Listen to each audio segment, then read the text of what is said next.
Welcome to my digital education YouTube channel.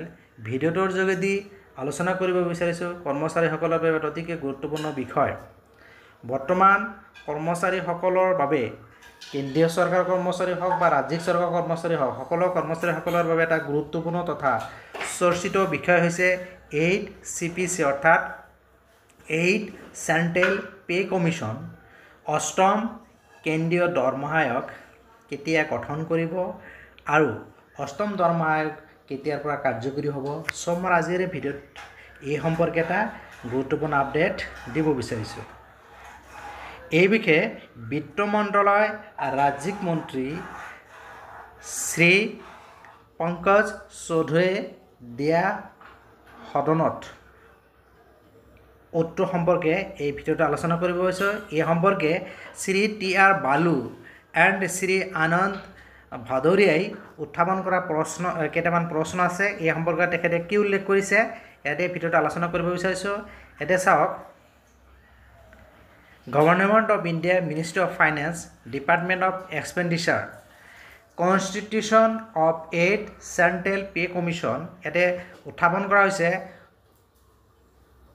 whether the setting up of the 8th pay commission for the central government employees has been notified, which was announced in January 2025. If so, the details thereof, and if not, the reason for not setting up of it after lapse of 6 months.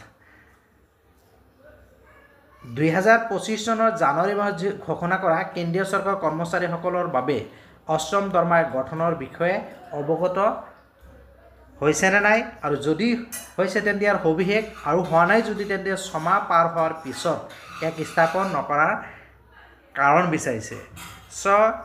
এই দুয়োটা প্ৰশ্নৰ উত্তৰ তেখেতে উল্লেখ কৰিছে। ইয়াতে চাওক, it has been decided by the government to constitute the 8th Central Pay Commission CPC.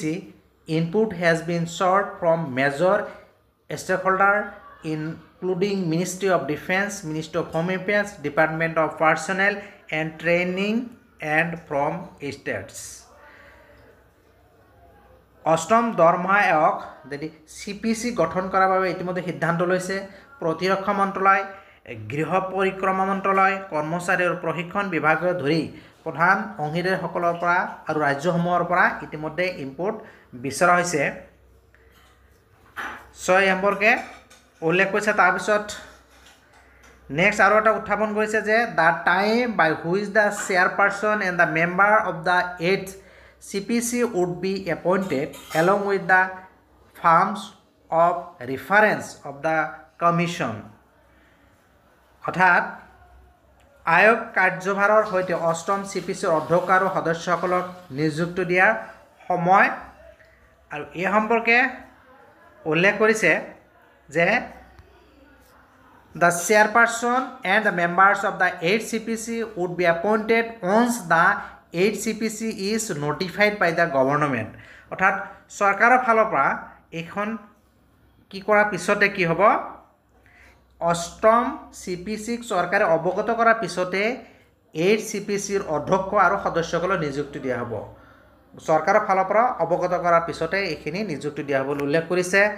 তাৰপিছত লাষ্ট আৰু এটা প্ৰশ্ন কৈছে the time by which the revised pay scale will be implemented for the employees and the pensioners. কেতিয়াৰ পৰা কাৰ্যকৰী হ'ব এই উল্লেখ কৰিছে। এটা চাওক, the implementation would be taken up once the recommendation are made by the 8th CPC and are accepted by the government. Central pay কমিশ্যনে 8th চেণ্ট্ৰেল পে কমিশ্যনে এইখিনি ৰিকমেণ্ড কৰাৰ আৰু লগতে চৰকাৰৰ ফালৰ পৰা একচেপ্ট কৰাৰ পিছতে কি হ'ব, কাৰ্যকৰী হ'ব। 8th CPCয়ে পৰামৰ্শসমূহ দিয়াৰ পিছত আৰু চৰকাৰে গ্ৰহণ কৰিলে একচেপ্ট কৰাৰ পিছতে এইখিনি কাৰ্যকৰী কাম লোৱা হ'ব। যিহেতু আমাৰ 1 জানুৱাৰী 2026 বৰ্ষৰ পৰা চেণ্ট্ৰেল পে কমিশ্যনক কাৰ্যকৰী হ'ব লাগে। গোটেইখিনি কাম সম্পূৰ্ণ হ'লে ইতিমধ্যে প্ৰচেছখিনি কাম আৰম্ভ হৈছে। গতিকে 1 জানুৱাৰী 2026 পৰা যেহেতু আমাৰ 8 CPCত চেণ্ট্ৰেল পে কমিশ্যনখন কাৰ্যকৰী হ'ব মোৰ এই ভিডিঅ'টোৰ যোগেদি এই ভাল খবৰটো জনালোঁ ভিডিঅ'টো ভাল লাগিলে লাইক আৰু শ্বেয়াৰ কৰিব আৰু এনেকুৱা ধৰণৰ গুৰুত্বপূৰ্ণ বাতৰিৰ বাবে যিসকলে চেনেলটো ছাবস্ক্ৰাইব কৰা নাই চেনেলটো ছাবস্ক্ৰাইব কৰি নটিফিকেশ্যন বেলটো অন কৰি দিব থেংক ইউ